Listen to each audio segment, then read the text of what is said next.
Hi there, and welcome to AdCast. I'm Carl Vervisch, and I'm joined here by my lovely co-host. Hi, I'm Cris Vatalaro, still. We are on the show right now with Sandy Geroux, who is joining us. She's the incoming president of the National Speakers Association and the owner of Geroux Performance Group. Hi, Sandy. Welcome. Thank you It's so wonderful much. to have you. Thank you. Can you tell us a little bit about yourself? Well, I can. Actually, I just wanted to add a little bit about the National Speakers Association. I'm actually the incoming president for the Central Florida chapter. Oh, okay. Congratulations. Yes, I'd love to be the president of the whole thing later on, but right now I'm the incoming president for the Central Florida chapter. And we meet in the Tampa area at the Crowne Plaza East on the third Saturday of every month, except July and December. And what we do here at NSA Central Florida is that we support speakers, trainers, and consultants in the Central Florida area. Our founder of the National Speakers Association, Cavett Robert, actually has a whole philosophy that rather than us competing for one small piece of the pie and all of us acting as though we're competitors, we help each other and try to make the pie bigger. So we talk, we commiserate, we have camaraderie, networking, we bring in speakers from all over the country, and we just love it. And my role in that is to be the incoming president and help lead the team, lead the charge through the next year. I get installed in about 3 weeks, and I am a professional speaker myself and an author and singer. I sing in my programs. Oh, wow. Wonderful. Yeah, so I have a good time. That's great. That's wonderful. Now, you were telling me earlier about some of the groups that you go and speak with. Yes, I go and speak. My main topic, the hard topic I do for business, is customer service.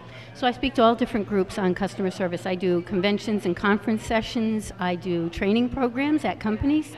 And then I also have some very big niches in administrative professional groups. You know, the supporters of the group need support sometimes too to try to figure out The how to bring up. foundation. Yes, and they feel sometimes a little trodden down, so I'll go in and I'll give them programs on how to let their hidden talents and abilities show and how to be able to advance their careers as well as the goals of the organization. So I'll do that. I do real estate programs because I'm a former realtor.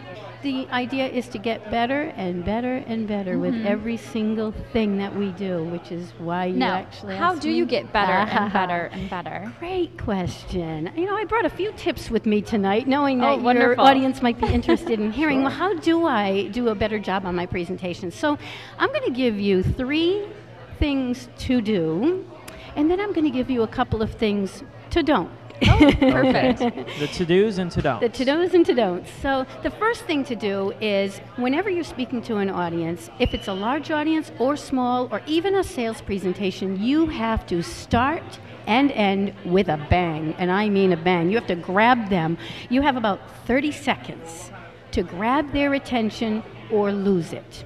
If you lose it in the first 30 seconds, it's very difficult to get it back. So how do you do that? How do you grab them right from the start? Well, if you're doing a presentation on any particular topic, grab them with a startling statistic or a tantalizing question, something that'll make them say, wow, I never thought of it that way, or something that even sounds counterintuitive. For example, I have a very counterintuitive statement that I say in my customer service programs, and that is, a good customer experience is a death sentence. And people will, yeah, exactly. They go, what in the world is she? We brought her in here to talk to us, you know? So immediately you have them thinking, and then you explain why. And you say, you know what? A good customer service is a death sentence. Well, we all want good customer service experiences. No, we don't. Because good is forgettable. Good is expected. They hire you because they expect you to be good. Yes. That is the barest minimum. You have to be exceptional if you want to be remembered, referred, and get repeat business. So that kind of explains the fact that, you know, a customer who's satisfied will tell 5 people, while a dissatisfied customer will tell 10. And 13% of those will tell up to 20 people or more. Why? Because you shocked them, you hit their emotions, and you've made yourself unforgettable, but the wrong way. So my philosophy is that, you know, if we can do that in the wrong way, we absolutely have an opportunity to hit their emotions and impact them in such a way that they cannot forget us in the right way. See, now, in the first 30 seconds, you say something that makes them say, now I want to hear the rest of what you have to say. That's how you grab them. And then don't forget at the end, don't leave them down in the ditch somewhere. Bring them back up. Give them hope. Show them something at the end as well. So open and close. Sort of leave a lasting impact on them. That's right. Exactly. You make the opening impact. You give them great information in the middle, and then you close with a bang, and they will never forget you. And they will talk about you and refer you to other people. Sounds like a very good tip. What's next? It is. And now, here's the middle part. When you're talking, tell stories. Whether you're in a sales presentation or whether you're going to be doing a big presentation to a huge group, you have to make certain points. But no one wants to be lectured to. No one wants to hear, you have to do this, you have to do that. No, you better not do this.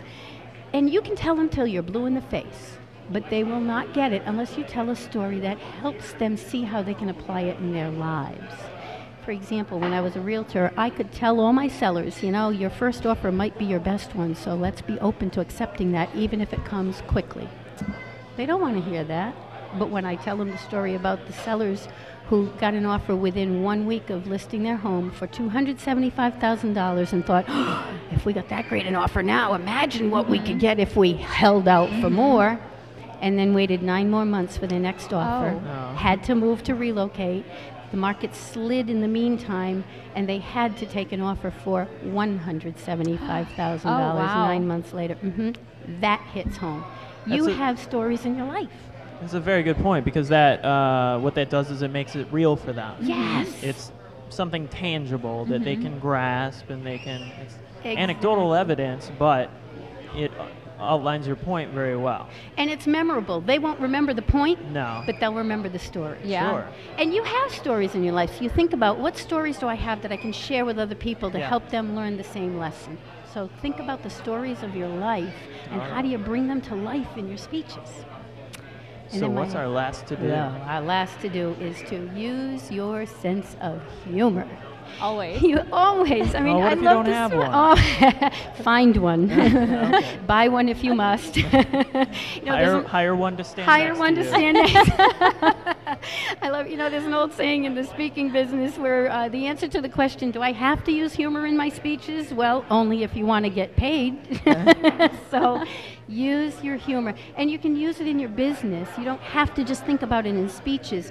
When I was a realtor, I used to use my sense of humor a lot because people seemed to connect with me that way. And I remember one time I was showing a closet in a bedroom. Up above the closet were these cupboards. I don't know how anybody would ever get anything in them, but I remember I'm standing there waving my arms. I feel like Vanna White or something at some point. So I just turned to my buyers and I said, would you like to buy a vowel? They just cracked up. But then they said the magic words. That's why we love to work with you, Sandy. You make it so much fun. You know, how many people are not having fun in their lives nowadays? So help them have fun. Well, Sandy, I guess we're kind of running short on time, but if you can very quickly go through those to-don'ts for us. To-don'ts. Okay. Don't let the first time that the words come out of your mouth be when you're in front of your customers. Do not practice on your customers. Always practice out loud, because you get the words and you get your mouth around the words. Don't try to be perfect, because you'll never be perfect. I mean, and have fun with it if you're not perfect. I remember a guy who tripped up the stairs as he's being introduced, went sliding across the stage, but instead of getting all nervous and making his audience nervous, he stayed right on the floor and said, I'll now entertain questions from the floor. Wow, that's awesome. So don't try to be perfect. And those maybe are it the was planned. Yeah, maybe. You never know, That could be a good point. But and the number 3 to-don't? The number 3 to-don't is don't try to speak on things that you're not an expert in, because that'll just make you more nervous. Turn down the job if you must. Bring in somebody else who's an expert with you, but don't try to do it yourself if you're not really an expert in that area, because it'll show and you'll be nervous. Because people can see when you're not confident. People can see when you don't know what you're talking about. Exactly. So and if your audience knows more than you do, there's a problem. They will know. Yes. Well, Sandy, thank you very much. Thank you. Thank you. These are great tips that hopefully anybody, whether you're a professional speaker or not, can take out into the world. And we all do some sort of professional speaking, I think. Even at networking events, any young professional that attends one a couple times a week, you can always You're implement always these. presenting yourself. Yes.